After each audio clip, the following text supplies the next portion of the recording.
Okay, super. Today, I'm excited to be with K.Kitts. She is a planetary geologist who designed and built X-ray spectrometer, is that how you say it? Yes. For NASA's Genesis mission. Wow. She has authored dozens of professional papers and articles, and most recently has ventured into science fiction, and that's why we're here today. We're going to talk with her about her shift from that real world of science across this boundary into this imaginary world, future world, that she shares with us in two of her recent works. Her first work is called To Grieve an Ocean, and the second one is called Now Voyager.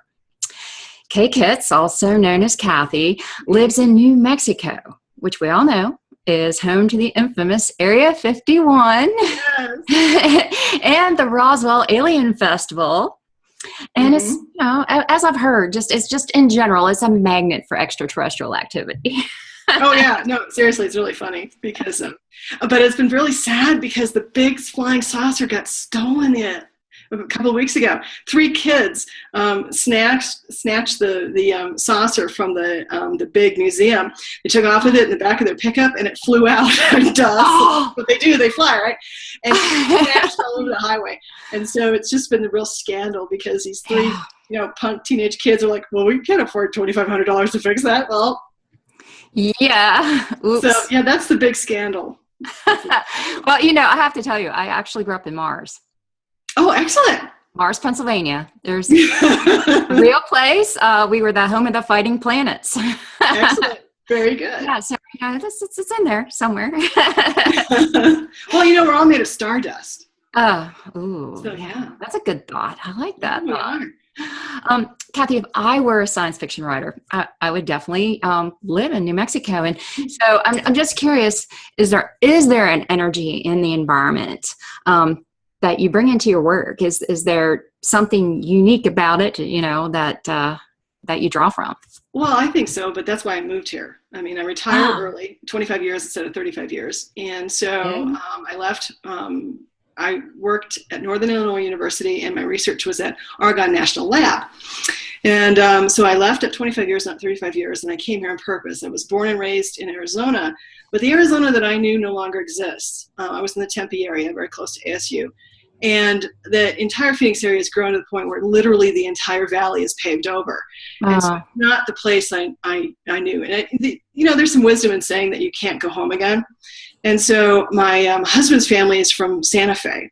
And so we chose to be here. And there's a tremendous community here of artists. And it's always, George O'Keeffe, everyone who comes out here, I believe it was Kelly who even mentioned one of our people. And Ignite mentioned that. Have you met Georgia O'Keeffe? No, she's dead. She's dead. Oh, yeah. What I'm saying is there's a museum. My mother-in-law is actually a docent at that museum and stuff like that. Yeah. But what I'm saying is that it just attracts people like that. And it still does. And there really is an energy that is, if you are a Native American, there's also some healing sites here that are very important to the Pueblo Indians. So what's cool is in my backyard, I have a petroglyph. What is a petroglyph? Petroglyph is a stone carving, and they believe it was instructions on how to get to some of the other Indian sites. It was kind of like a road sign. Have you figured it out yet? No one actually knows the language anymore. So yeah, right. But it's kind of like we need a Rosetta Stone for the Pueblo Indians. So you are just surrounded and drawing on just in general this creative energy, but also this sort of mystique and the yes. So it's a warm environment for you. Yes. What I liked about your pieces is you have just created these super intelligent, super strong heroines, and they seem to have just this perfect balance of grit and humor in their personalities. And so I kind of want to spend a little time diving into each of them. In To Grieve an Ocean, we've got Maureen, and I felt like she's this high in command military leader. And then in Now Voyager, a different character, Charlotte. But again, she's some high in command scientist because she's got access to this special device that transports her into parallel realities. Mm-hmm. And what's interesting is you've got these characters that felt like wonderfully real to me. Thank you. Even though they were in unreal worlds. Mm-hmm. So I know, and you've got a technique, these fake journals, and to get into the skin of your characters. And I really want to hear more about that, starting with Maureen, because she ends up in this conundrum, and she has to build a relationship with a brood mother, Greeley. Which sounds like something out of Dr. Seuss. I love it. So tell me, what's in Maureen's fake journal? Well, here's the sad news. I didn't hear about Roz Standell's fake journals until 2012. And so I actually started this particular story to Grieve an Ocean in about 2008 is when I started taking notes for it and things like that. So she unfortunately does not have a fake journal. But in a way I was doing it subconsciously because if you remember in the story, she has that album. It was an old-fashioned cigarette holder that she converted into this, it has videos and it has, soundtracks. It has all these things in it. So she has her life in that. And so in the story, I tell, occasionally I'll go through in different scenes and she will access this journal and then you get to know her through that. So I thought it was really ironic that I was sort of doing this on a subconscious level before I even heard about Roz Standell and the whole fake journal idea. Yeah, so it's kind of just a different angle on the fake journal. Yeah. So go ahead. No, I just wanted to say, because I want to appreciate, I say thank you for warning me that you were going to ask that question, so that I could prepare and get a few things out. One thing that I used to do before I did the fake journals, and that was to do a collage before I started a new novel. And so what I did was I got some out. Would you like to see them? Love to. Yay. Okay, I'm going to have to take the earphones off. I'll be right back. All right. So for me, it was super exciting to. Here's one. Let's see if you can see it. Wow. And as you can see, this one also has lots of science fiction. And why I did this one was because I couldn't figure out the stakes, what they needed. Okay, so talk a little bit about the stakes, because you've got that what's at stakes for us. So that's the common. And thread. So I can hear you. Yeah. Since I can't hear what you're asking. Yeah, okay. Here's another one, as you can see. And this is still Maureen. This is a different novel. This is Okay, Maureen. so this is just an in general example of how you envision, how you get that imagination really activated. Exactly, and this is how I meet characters. So for example, in this particular novel, well, let me show you a different one. I'll be right back. All right. They're so fun. They're so rich. So this is an early version of a novel. And so I did that to get an idea of what was going on into the story. But then we got a reflection going here on this one, so it's kind of hard to see. And I see you frame this. So do you keep this like right by your desk while you're working on it? When I'm working on the novel, the one that I'm working on is in the frame. Awesome. Yeah. And now, so the thing that was interesting was that I didn't really have the correct bad guy for this one. And so I collaged another piece, which is unfortunately attached to the wall. And we actually have workers here in the house today. So I can't actually go out there and show it to you unless you want to see the painters. Yeah, no, that's okay. That the bad guy was wrong. And how did you know the bad guy was wrong? There was no juice. When I'm writing the character, I didn't care anymore. It's like, yeah, this is boring. And then I realized that he wasn't the bad guy, that he was the minion. Okay. He wasn't smart enough to be the uber bad guy. So he had another role. But right. Minor He task. needed to be in the story, but he wasn't the boss. And so I did another collage, and this woman kept showing up with a scar on her face. And then I realized that she was really the power behind the throne. Like I said, I have a lot of strong women in my stories. And so she ends up being this bitter woman that kind of goes wrong because of her, for very strong reasons. And so that's what I'm working on now. All right, and I just want to kind of circle back because I did have a question when you had your headset off. You had what's at stake really big at your picture, and you just now said really strong reasons. So I think we're kind of getting into the crux and the core of how you keep the story alive and going, right? Exactly. So, wow. So I didn't get, I only got a taste of the Grieven Ocean. So tell me a little bit more about what is at stake there, because you get this feeling that there's clouded in mystery with the bad guy Greeleys that are out there. What is at stake there? Well, the story is that there is that we are at war with a different species, and we don't understand them at all. They're too alien, and so we try to negotiate with them, and it doesn't work. And so the only thing we can really do is fight them because they don't understand. I don't want to tip my hand because I made some more of these chapters in Ignite, but they find out that they had completely misinterpreted who and what the aliens are. And so Maureen is, left adrift literally on this planet. And so she ends up learning and getting a relationship with an alien, which opens her eyes. And that's how she can understand the conflict with the other aliens isn't at all what they thought it was. Yeah. And that's, I guess, what makes it exciting because, I felt that way. I felt like there was definitely things that I didn't know about the Greeley, that I wanted to know, the why, the motives and so forth. So. Yes, exactly, and because the Greeleys end up being the good guys, even though they're kind of mean to her at the beginning, but and they have to come together to fight the real bad guys.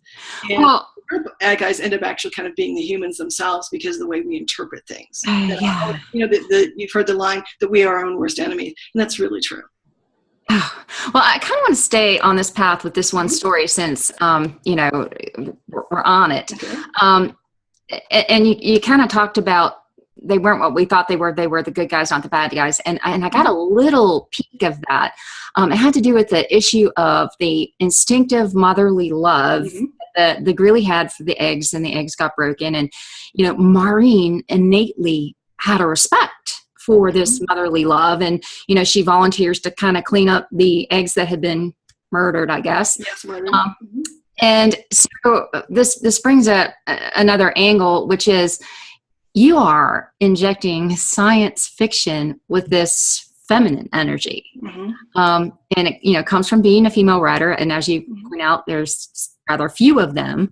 And I think this is new territory because you've got this delicious feminine energy that somehow works in this world of science fiction, which we perceive as very, science-y and not that warm, intuitive, feminine energy. So can you tell me a little more about how you handle that? I handle that way in my job too, because many times when I first started out, I was literally the only woman in a room. I would walk in and there would be 600 men and there would be me. Yeah. And I had a breast cancer scare several years ago. And so I was actually being prepared for the biopsy. And I was reading a report by NSF, and it was talking about the breakdown of the sexes. And so there's only one female cosmochemist in North America. And I just started laughing. And the nurse looked at me and said, "What are you laughing for?" And I showed her the article. She said, "Is that you?" And I said, "Yeah, and if I have breast cancer, there'll be none." And so, of course, we're laughing because when it's kind of absurd, but that was absolutely true. And I was very fortunate. It was not breast cancer. It was benign. But at the same time, I was thinking, wow, if I die, there will be zero. Well, maybe that was your reason to it was like, and so now it's not that way anymore. There are many more women in the business. Yeah. Well, interesting. I can definitely connect with you. I worked for a saw chain company. Yes. And I went to a conference and was the only female. I was in marketing sales, but so I've and they had this whole, good old boy calendar girls, yada, yada. It was a different world then. It's changed. No, it's for the better because before it was pretty ugly. The sexism was, in science, they were always a little bit more subtle with it because they're simply, I know it's going to sound kind of snotty, but they're a little bit smarter about it. Yeah. So they're very careful about how they won't be overt, but you still have to be better, faster, able to leap tall buildings, and your colleagues don't. That's really the difference. And that's what I love about your characters. They do all that. They do. The thing that's interesting about that too is that creativity is really important in real science. We're not talking about, making a better television or something like that. We're not talking about that sort of science, but when you're really cutting edge science, it takes that kind of creativity. And most scientists are very secretive about their creativity. A lot of them have art, they do music, things like that. In fact, it was so funny that when we go to the Lunar and Planetary Science Conference, a few of us would get together and we would have to be really quiet about liking science fiction and writing and things like that, because that wasn't considered professional. And so we were laughing and joking, saying that we could be having an illicit affair, snorting cocaine and spending, grant money at the casino, and that would be okay. But that was acceptable. Science fiction, not so okay. Wow. So it was kind of funny. But the point to get back to that is that really good science people, really good scientists, ones who come up with really new ideas, are very creative. Yes. And so they kind of keep that feminine energy, if you will, hidden. But it really does take, taking two very disparate things, putting them together, and suddenly having that aha moment. Yeah. And so even though science is very masculine in its energy, the really creative people, the ones that really shift paradigms, the ones who really get it, the ones that later end up being famous, they all had that spark of creativity. And so I want to make sure that my poor colleagues don't feel that they're unloved or anything like that. Yeah, well, it's just, I could just, as I read your book, I realized I was being hooked in. I maybe didn't expect to be hooked in because I hadn't read science fiction since I was a little girl, really. And, I was unexpectedly hooked in, and it was because of the warmth and the vulnerability that your characters display. So I want to switch gears a little bit to Now Voyager, which I also really love just because it deals with the topic of parallel realities, which I find fascinating. And I want to talk about Charlotte. And, this must have been extremely challenging because you've got this character that shifts worlds and different things are going on. Her role is different. And, she has multiple versions of herself. Mm-hmm. Did you create a fake journal for her? No. And then I wanted to show you that. It's like, the reason for that was because I was actually traveling. That was actually a story I just wrote. I literally wrote it. Oh, okay. So that's hot off the presses. Right. Literally hot off the presses. And so I was actually traveling. I was working. And so I just had the one notebook. And so I did, I wrote about her. I wrote what she wanted, things like that. And I did want to emphasize that writing for me is an iterative process. How it starts out is I get a flash. I get a character or a place, and then what the action is tells me whether it's a short story or a novel. Because a short story for me is that precise moment of crisis, that decision point. And now I'm blanking on the author's name. I'll remember it after the taping is over. But she said that a short story leaves the door open and a novel closes the door. Oh, yeah. Because you have a full character arc and you have all these things that you can have in a novel that in a short story you just don't have space for. It's that moment of crisis. And so when I wrote Now Voyager, the what if question that came to my mind was, what if you could travel? What would your motivations be? Because sure, there's curiosity and that sort of masculine energy, but why would a woman want to go if she has family? Because if you go, you lose your family. Because what happens if it doesn't work or whatever? And so I thought, what would make a woman who has really strong family ties want to push the button? Yeah, and you did bring out those family ties. That's, I can connect with this lead character, and here's why. And if you don't mind, I'd like to share a little bit of your actual writing with the audience, just because, they'll get the gist of it. And this is just one paragraph. An urge to blab everything welled up from the pit of Charlotte's stomach. She had to clamp her jaw to silence it. Maybe these brain cells were used to such indiscretions, but this Char had more control. Wow. Perhaps not all the thoughts and feelings she was experiencing were actually hers, but rather echoes of her other selves. I was like, first of all, the clenching in the pit of the stomach, trying to keep something in that needs to be brought out. I can totally feel that. And, and then you bring in this concept of these thoughts and feelings, being part of us in these parallel worlds. And I can immediately think, how many times have I overreacted to something and think, wow, why? Why could someone push my button? Like, why did I have that button in me? And, all I can say is, this is delicious feminine energy at work, but there is this masterful intention behind it. And, so my question is, this is deep stuff. This is really deep stuff when, you're suggesting that, who we are is connected to all these possibilities, potential reality. Mm-hmm. And just by focusing in here, we don't necessarily lose that connection. Mm-hmm. So how do you go that deep? It's just one foot after the other, because I think what happens is you come up with a what if question, and then you just keep going with it. And the way I write, first draft, second draft, goes on and on. But each time I get a little bit deeper because I understand my story better, because I understand my characters better. I mean, this is kind of a cliche, but a lot of authors say that when you finally start writing real characters, they will say no to you. You say, okay, you have to go down to the scary basement. And they're like, no, I've got a brain. Are you kidding me? I'm using my cell phone. I'm calling 911. Forget you, man. I'm not going down the scary basement. They always do that in the movie. Yeah, exactly. It's like, okay, you're just too stupid. Why? What are you doing?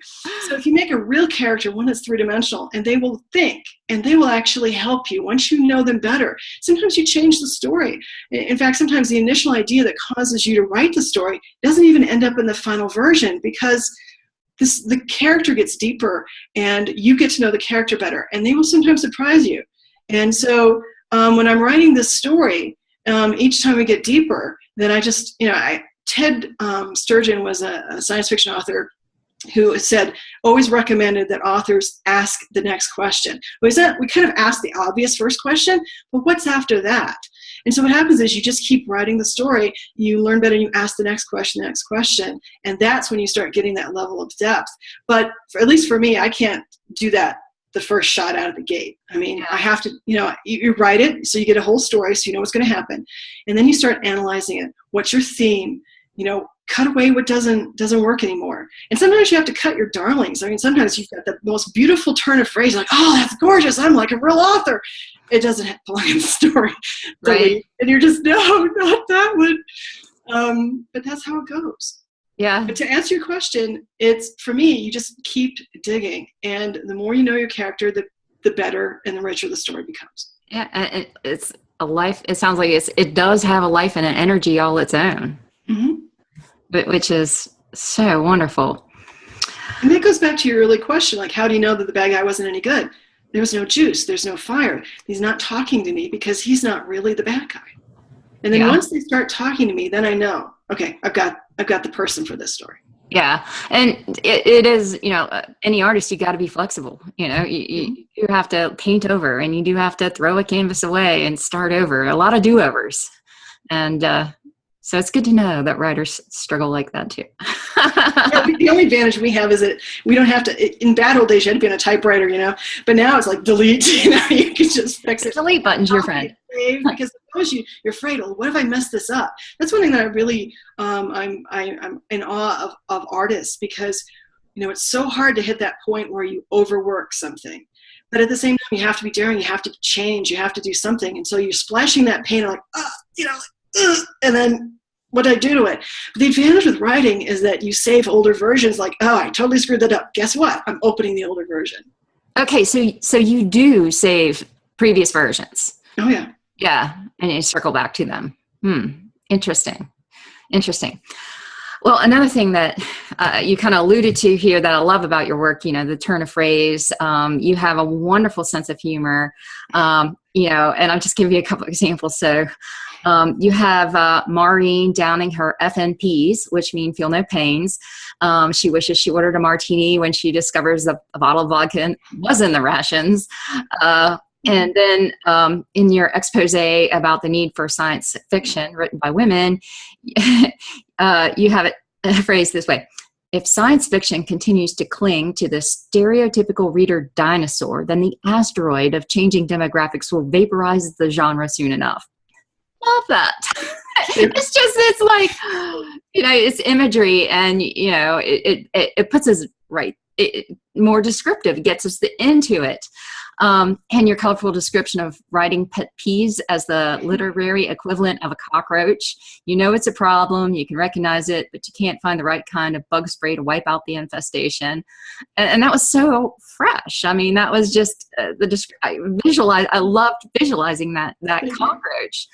And the thing about all this is, and that I see from talking to you, is you've discovered this joy of writing, and it's delightful to share in and to be a part of. And I think that's important, keeping that joy in there. And say I'm a person that I want to write something, and I want to become a better writer, and I want that, I want that joy. How? I think one thing is that you have to stop putting pressure on yourself. The more you write, the better you get. So just practice. That's just like anything. But I think also that you have to write for yourself. And that's one thing I discovered, because I have a story that I might share in the next book. I have 19 personal rejections on this story. And I really like the story. I think it meets my needs. And so I found joy in the story. And so I was invited to a reading. And so I took the story thinking, well, maybe I'm just delusional. Maybe, the inner critic starts blah, blah, blah. And so I read this at a reading. And there were only 16 people at the reading. But when I finished, I looked up, 3 of them were crying. And I do want to note that it wasn't because it was bad. I was like, oh, God, man, it's tough. No, it was really good. They were really happy. And it resonated with them. And the big thing was 2 of the 3 people were men. Wow. And that it tapped into what they'd been feeling and wanting to express, and they couldn't do it.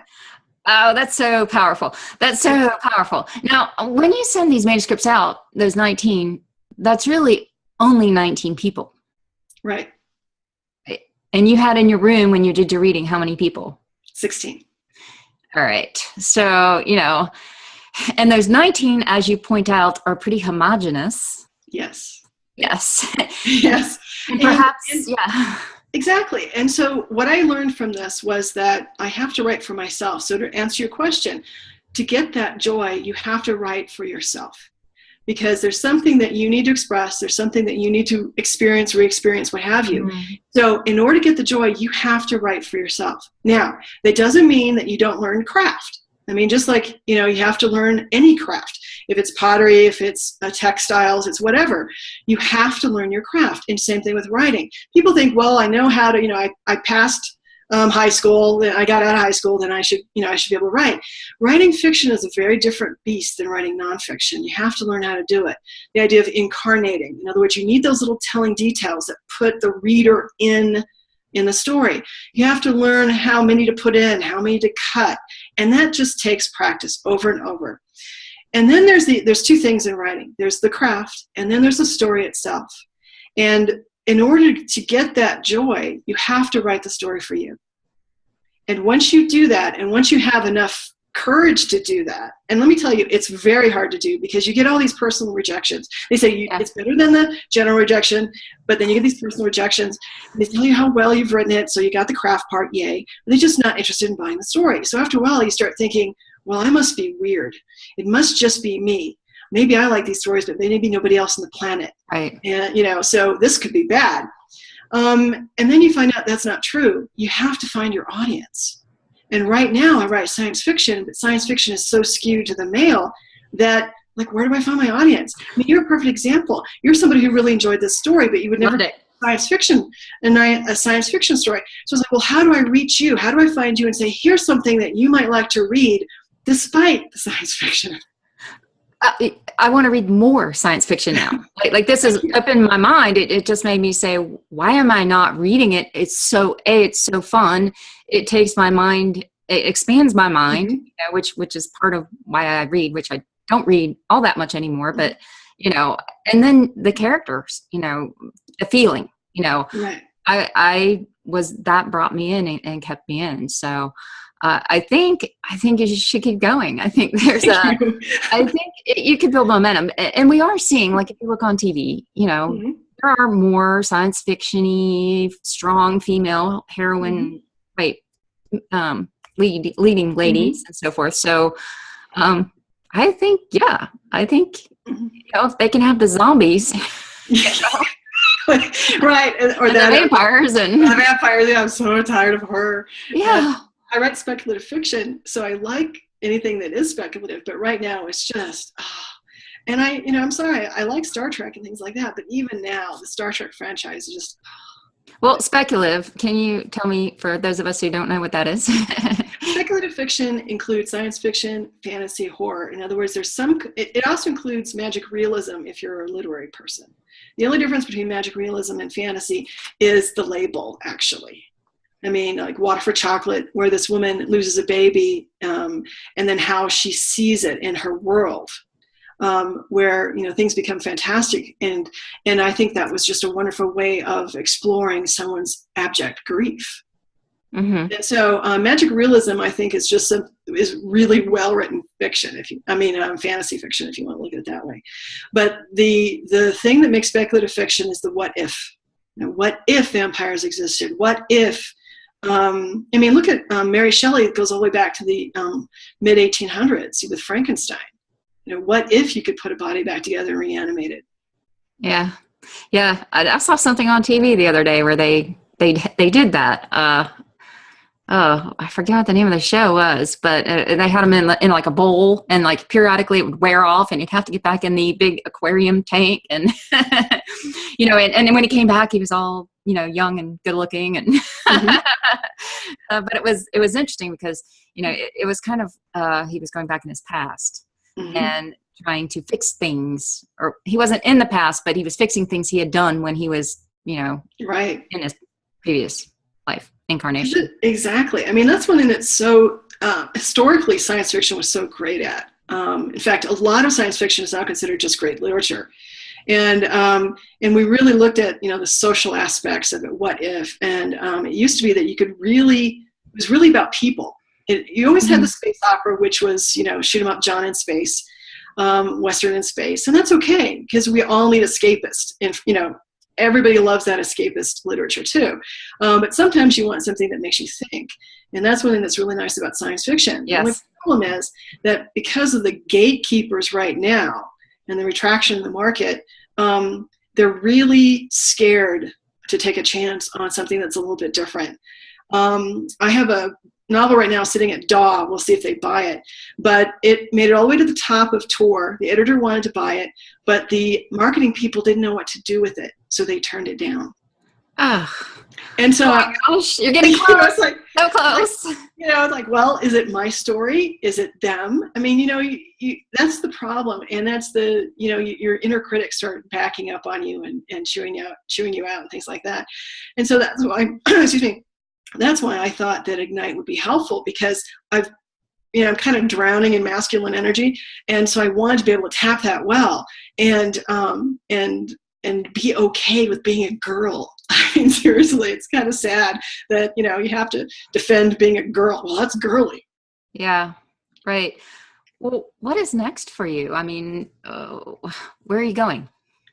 Well, I'm going to continue writing. I think everybody has that watershed moment, and I think when I read that story that had been rejected so many times, and it was still valuable because I was doubting its value. One thing in Ignite is the idea that we should, understand that the universe needs our work. And for me, that's really hard to believe because nobody cares. Really? Nobody, I was like, come on, let's get real here. I am a tiny grain of sand so small and a beach so big, that sort of, that's all that negative chatter. And then, so it's really hard to believe that. But then in a moment like that reading occurs where I touched 3 people. So when people ask me why I write or why I create, it's because I want to be able to communicate to somebody, and I want somebody to read that and go, yes, that was the thing I couldn't articulate, and that's exactly it. And that they are touched in some way by something that I wrote that resonates with them. And that's why I write. And so if I don't have an audience, it's really hard to do that. Yes. And that's why it's so tough for me professionally as a writer, not as a scientist, but as a writer, because it's really hard to find that person and to communicate with them and to remember, the idea that doing the work will make the world better. Yes. I have a really hard time believing that, even though I do have moments like that reading where I see, yeah, maybe I'm wrong. Maybe doing even that littlest bit, making the world better, makes it, because we're all connected. If you want to get into quantum mechanics, we can talk about quantum mechanics. Yes. But the point to that is that we really are all connected, and we forget that. We forget that in our isolation of being a person and doing a job and doing the dishes and, the laundry and, all that stuff. We forget that we really are all connected. So if you do a piece of art and nobody sees it, it's still art. And the response is, yes, it's still art. But sometimes I forget that. Yes. Yes. I know, because, I've had my share of rejections, and I'm sure everybody has. Yeah. So, you just never know when you're going to make a difference, and you have to act as if, Exactly. Regardless. Especially with art, because, some of our most important artists never even knew they were important until, because they passed away before they even had a chance. And that's part of the stereotype too. Like, oh, I might as well get drunk and take drugs and ruin my relationships because, I'll be famous after I'm dead. Well, if you're trying to be famous, then art's not really for you anyway. You should be in art for the creative, for the positive, for things like that. But I do understand the shadow energy that after a while, you just get worn down. Well, is there anything, we're getting close to our time here, and is there anything you want to share specifically with the Ignite group at this point on the juncture? Oh, yeah, I would just like to say thank you. It's really, it was so nice to get people that are just where it's okay to be the art geek. I've gotten over being the science geek, but it's nice to be accepted and all this positive, because right now, especially in writing, it's all about scarcity and competition. And it's nice to know that, no, you can create that. All these people are so positive and they're so helpful, and it's okay to have all the feelings that you have, because out there in my job world, feelings are not okay, except anger. Except anger. Anger is the only one that you're allowed to have, which is just so destructive. Oh, I can so relate to that. I was in the insurance world, and my boss just, that's why I didn't, move up further in the company, because, I sort of wore my emotions on my sleeve. Yeah, no, and it's nice to find. So I want to thank all the people in Ignite saying that it's okay to have your emotions, that it's part of being human. It's not a bad thing. Well, it's masterful the way you've worked it into these stories, and to me, it's what made the stories come to life for me. So, thank you. I appreciate you, and thank you for joining me on this interview today. And thank you very much. Thank you very much. I really enjoyed this. Alrighty.